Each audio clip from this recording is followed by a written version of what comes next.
Hello tout le monde, j'espère que vous allez bien. Bienvenue dans la nouvelle présentation avec le nouvel overlay. J'ai un petit peu bossé, je me suis dit que c'était un petit peu austère la présentation du début. Du coup, j'ai voulu changer un petit peu et comme ça maintenant vous allez voir en plus les horloges, le nom de mes adversaires, le niveau de mes adversaires, les pièces qui ont été capturées, toutes les informations qui sont disponibles sur Lichess mais que j'avais coupées pour cadrer un peu dans quelque chose d'un peu plus joli. Également avec le nouvel overlay, je pense que je vais directement switcher et garder la fenêtre comme ça constante. Vous aurez pas juste les parties avec que ma tête, il y aura toujours le petit écran. Alors il faut voir que dans les cadres, il pourra y avoir différentes informations qui dépendent de ma fenêtre de jeu. Mais tout ça est remis en place après les deux premiers coups, parce que comme il y a le petit compteur de temps des premiers trucs, ça décale un peu les lignes. Bref, c'est juste pour les premiers coups, mais après tout se met en place correctement. Ceci étant dit, je voudrais repartir sur un petit live pédagogique de 10-10 qui est un format que vous aimez bien. Allez, on est parti.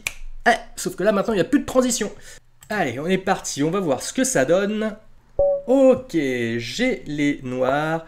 Comme vous allez le voir, mon adversaire, c'est Kirk from Odessa, 1976, et face à ma française, je vous renvoie par ici, j'ai commencé à jouer la française dernièrement, j'ai quelques vidéos déjà sur le sujet, il joue tout de suite F4, ce qui ne m'empêche pas d'aller contester son centre, hein. Il n'y a absolument pas de souci, et là on va rentrer sur une variante d'échange dans laquelle il aura joué F4 prématurément. Déjà que la variante d'échange c'est plutôt bien pour les noirs, je ne suis pas certain qu'avoir joué F4 tout de suite, ce soit vraiment plus avantageux pour les blancs. Je peux développer le fou en gagnant un temps, il va être probablement obligé, enfin il va probablement jouer un coup de pion pour protéger le pion en F4, probablement D4 qui me paraît quand même plus actif.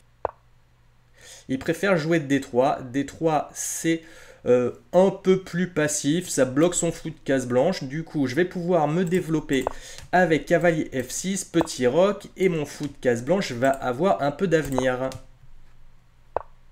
Il a sa diagonale, il va falloir faire gaffe, je prépare un C6, je consolide, et dès qu'il va bouger son fou, je vais avoir du dame échec, récupère en B2, probablement qu'il va le voir, donc d'abord je voudrais probablement développer mon fou de case blanche pour pouvoir sortir mon cavalier derrière et ne pas le bloquer.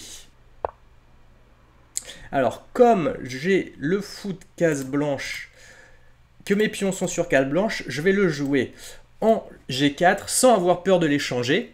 Parce que s'il fait H3, j'ai pas de choix, je vais devoir l'échanger parce que sinon il fait G4 et il y aurait une petite arche de Noé qui enfermerait le fou. Donc soit je le joue en F4, en F5, pardon, il taperait sur un mur, ce serait pas forcément terrible. Soit je le joue ici, ce serait un peu passif, il aurait des possibilités pour venir me chasser. Donc non, je pense que vaut mieux que je le joue en G4 et que sur H3, je fasse l'échange. Son fou serait lui aussi sur un mur, donc pas forcément le mieux. Je vais jouer ensuite cavalier BD7, finir mon développement. Dès que son fou de cage noire il bouge, je vais aller récupérer ce pion là qui est empoisonné, sauf s'il le joue ici. Parce que s'il le joue ici, le cavalier serait protégé et ce serait un pion empoisonné qui lui donnerait beaucoup trop d'activité. Donc en fait je pourrais même pas, parce que sinon il bougerait son fou ici et j'aurais plus de dame échec. Donc non, je vais pas pouvoir aller prendre ce pion là. Je vais continuer mon développement tranquillement. Cavalier BD7, dame C7, probablement tour AE8. Pour aller prendre la colonne, je profiterai de cette diagonale un autre jour, peut-être à base de fou C5, échec, je sais pas trop ce qu'il va faire. Alors il propose l'échange des fous de case blanche, et bien tant mieux, parce que le fou de case blanche c'est le bon fou des blancs dans la française, et s'il veut me l'échanger, tant mieux. Alors, est-ce que je veux cette tour là ici, gagne un temps sur la dame, ou alors je continue mon développement comme je disais, et je pense, ce cavalier-là, je suis pas certain qu'il soit très bien placé tout de suite. Il peut éventuellement venir ici, mais je pourrais toujours jouer H6 à ce moment-là et le chasser. Non, je vais continuer ce que je disais. Cavalier BD7, dame C7. Il va falloir qu'il fasse gaffe. Une fois que j'aurai fait dame C16, il faudra qu'il fasse gaffe avec son F5 parce que H2 sera en l'air. Et une fois que j'aurai fait dame C7, il va y avoir un petit tour E8, gagne un temps sur la dame, prend le contrôle de la colonne ouverte, et je pense que je serai pas mal. A6, c'est probablement un petit peu lent. Il joue sur l'aile roi depuis tout à l'heure, maintenant il joue sur l'aile dame. Je suis pas certain qu'il veuille aller... peut-être qu'il veut aller attaquer ici, mais je suis pas certain de la pertinence de ce break, d'autant que moi je vais aller ramener du monde au centre. Ouais, là pareil, son fou, il va être... Je pense qu'il veut pas le clouer sur ça, il veut pas le clouer sur la dame, mais là, si la dame, elle veut commencer à bouger, il va falloir qu'elle bouge là. Moi, je vais avoir le contrôle, j'ai le contrôle de la colonne, et là, ça commence à être pas mal. Alors là, j'ai peut-être du dame échec, dame prend, tour menace, dame reprend, menace ici,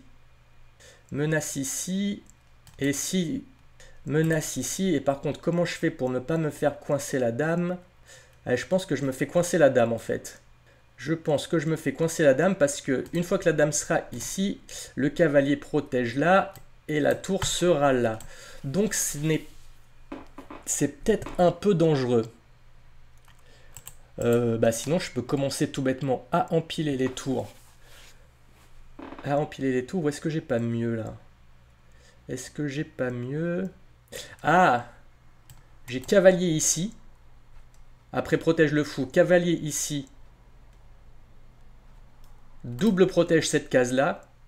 Comme ça, s'il remenace la dame après, elle peut sortir vers cette case. C'est peut-être pas mal. Et comme il l'attaque pas, on fout. Finalement, ça marche. On va voir si j'arrive effectivement à le faire marcher. Là, il me laisse la possibilité de rentrer la dame au bercail tranquillement. Hein. Et s'il attaque avec l'autre tour, je vais replacer ma dame en C7. Et s'il empile ici, mon cavalier va rentrer pour colmater. Et ça devrait tenir. J'ai réussi à gratter un petit pion.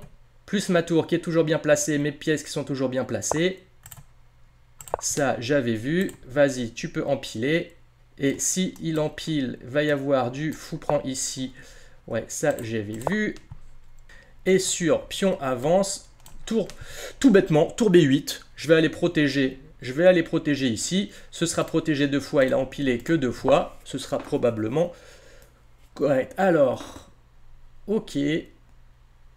Alors, maintenant, il va peut-être falloir profiter de ça. Je vais peut-être empiler les tours.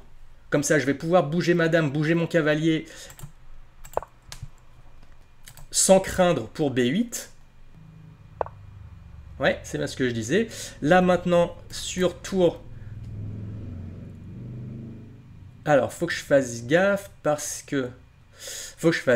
comme la dame, elle est devant les 2 tours, elle va se faire prendre. Du coup, je pense que je veux jouer dame ici, continue de protéger le fou. Sur pion pouce, cavalier ici. Ah non. Ah non, parce qu'il faut que je tienne 2 fois quand même. Non, donc, c'est dame ici. Et sur pion pouce, cavalier là. Cavalier là. Comme ça, je continue de protéger 2 fois. Et si pion pousse encore, et ben là, je ferme. Ça attaquera encore. D'ailleurs, je me demande si je peux même pas moi proposer le break ici. Avancer un petit peu sur L-Dame. Il est un peu en avance que moi sur le temps. Peut-être falloir que j'accélère un petit peu. Néanmoins, ces pièces, elles peuvent pas trop bouger. Son cavalier peut pas trop bouger. Il est bloqué ici. Son fou, il est bloqué avec son pion F4 du début. Là, il pensait que ça allait être très bien, machin. Sauf qu'au final, on voit que ça bouche un peu les possibilités de son fou. S'il ne fait rien, peut-être que moi je vais empiler un peu sur cette colonne là, voir commencer à essayer de faire un petit peu des filouteries, profiter de la colonne. Bon là, le fou protège, donc je vais pas pouvoir rentrer, mais ce cavalier là protège ici, donc je vais pas pouvoir rentrer, mais bon, dès que ces pièces vont... ça va un peu bloquer les possibilités de mouvement de ces pièces. S'il pousse, je pousserai. Ça me paraît un petit peu ambitieux. Dès qu'il poussera là, je vais pousser ici. En attendant, je vais empiler sur la colonne. Et je pense que je vais tout simplement faire Je pense que je vais faire B6. Je reprendrai peut-être du cavalier. Il sera peut-être mieux placé. Pour libérer un petit peu madame. Maintenant qu'il a découvert les cases autour de son roi. Ouais. Là, s'il veut jouer G4, il faut que je fasse gaffe. Il faut que madame tienne quand même la baraque ici. Donc, je vais repositionner mon cavalier pour pouvoir libérer madame. Il commence à réfléchir un peu plus. Je prends un peu l'ascendant au niveau du temps, ce qui est pas mal. Est-ce que j'aurais pas du E5 ici? Le cavalier n'a pas de case ici, n'a pas de case ici. Ici, il y aurait échange. Il y aurait échange. Alors. Non, je pense que je peux faire H6. Je peux faire H6, empêcher. Il n'a pas G4. Il n'a pas G4 parce que c'est contrôlé deux fois avec cavalier et dame. Donc, je peux faire H6 et je pense que je vais faire E5 au prochain tour. Voir, lui demander un peu ce qu'il fait avec son cavalier, qui ne peut pas bouger là, qui ne peut pas bouger là, qui ne peut pas bouger là, qui ne peut pas bouger là. Éventuellement, il peut bouger là, mais c'est tout. Et E5, c'est bien parce que dès que le cavalier bouge, ça me laisse la possibilité de rentrer. Ouais. Ça, j'avais dit depuis tout à l'heure. Dès que le cavalier va bouger, ça me laisse la possibilité de rentrer sur E2. Ah, il m'empêche de faire E5. Sauf que E5, est-ce que ça me donne pas... Est-ce que ça me donne pas des possibilités là? J'ai l'impression que ça me donne des possibilités. Ça me donne une case avec le cavalier. Ça me donne deux cases avec le cavalier. Ça me donne beaucoup de cases quand même. 5, c'était peut-être une connerie. C'était peut-être une connerie. Ça me donne vraiment des cases importantes. Donc, cavalier ici, attaque le fou. Il n'a pas le choix que de bouger ici. Ça bloque un peu les tours. Ça me laisse quoi? Ça me laisse pas forcément grand chose. Alors en revanche, cavalier ici, attaque le fou. Sur cavalier prend, j'ai de tour prend, je vais attaquer le pion ici, je vais attaquer les pions ici, ça c'est peut-être mieux. Ça c'est peut-être mieux. On peut pré-move. Attaque toujours le fou, menace la fourchette. Attaque le pion ici. Propose l'échange des fous dans un moment de désespoir. Alors, je veux bien, mais dans mes conditions, à savoir, je vais replacer la reine. Je menace toujours le pion ici. Son cavalier ne peut pas bouger, sinon il perd le pion qui est là. Je vais aller placer mon cavalier bien ici correctement. Menacer la fourchette ici. S'il rentre sur la 7e, ça ne me dérange pas. Je pourrais toujours échanger une tour, replacer mon roi. Il n'a pas d'échec sur case blanche. Ok. Alors, je peux peut-être échanger une paire de tours pour commencer. Ouais, il lui reste une minute. Je vais échanger une paire de tours. J'ai un pion de plus. Donc, ça m'arrange. Je vais me replacer quand même pour lui éviter de passer. Je vais aller empiler avec la dame sur la colonne, menacer de rentrer ici, de gagner le pion qui est là, sur échec, je vais... ouais, en plus, là, il y a petit clouage du cavalier, ce pion-là va peut-être tomber, il pourrait le protéger ici comme ça, ouais, mais je vais rentrer avec mon propre cavale, peut-être proposer des échanges ici et gagner la finale avec mon pion passé qui est tout seul. J'en aurais peut-être pas besoin parce que le temps va être pour moi, mais je pense quand même que ma position était mieux. Donc il décide de se déclouer, ce qui fait du sens. Ouais, je vais proposer tous les échanges. Je vais jouer avec mon pion passé. Alors, est-ce que j'ai pas un coup qui... Il peut pas aller là, il peut aller là, son cavalier a des cases. Bon, je vais lui bloquer un peu le contre-jeu. Je vais envoyer mon puntos. Replacer mon roi, il peut pas rentrer là. Très bien. Dès qu'il va attaquer mon pion, je vais le monter. Du coup, là, le mieux, c'est que j'avance mon roi. Alors là, c'est dangereux pour lui parce que s'il va chercher mon pion, je vais pouvoir avancer. Donc c'est très bien. Là, en plus, il se fait un pion arriéré. Donc il va jamais pouvoir rentrer par là. Je vais pouvoir avancer avec mon cheval, mais ça gagne autant. Iha! Néanmoins, je pense que la position était bien. Je vais regarder l'analyse vite fait.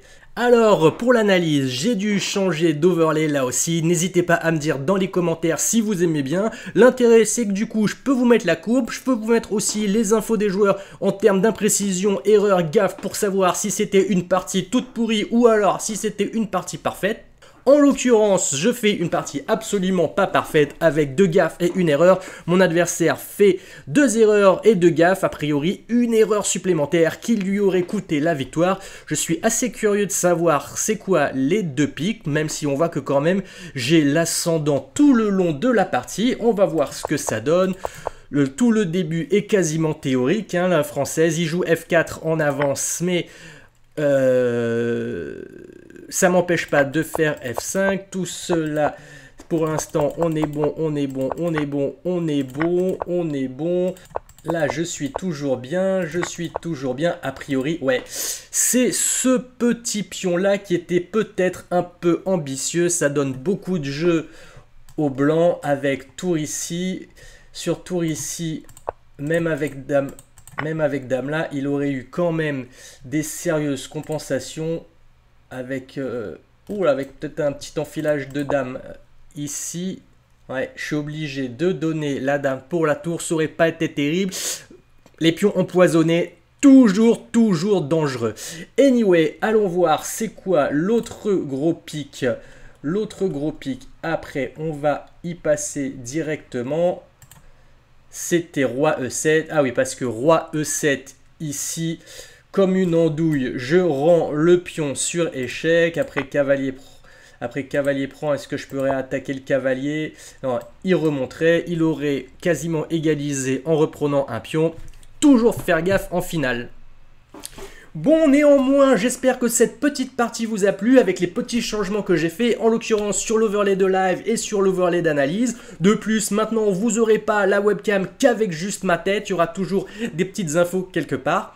Donc n'hésitez pas à me dire dans les commentaires si tout ça vous plaît ou si ça vous plaît moins, peut-être que du coup je rechangerai. N'hésitez pas à venir nous voir sur le Discord, de regarder la chaîne Twitch au cas où je fais des petits lives, je vous mets tous les liens dans la description. Comme d'habitude, le petit pouce bleu, l'abonnement, ça aide, ça fait plaisir, le partage aussi, c'est super important. Aussi, n'oubliez pas la petite cloche pour ne rien rater. En attendant, je vous souhaite une bonne journée, des bonnes parties, c'était Fred Camaro, out.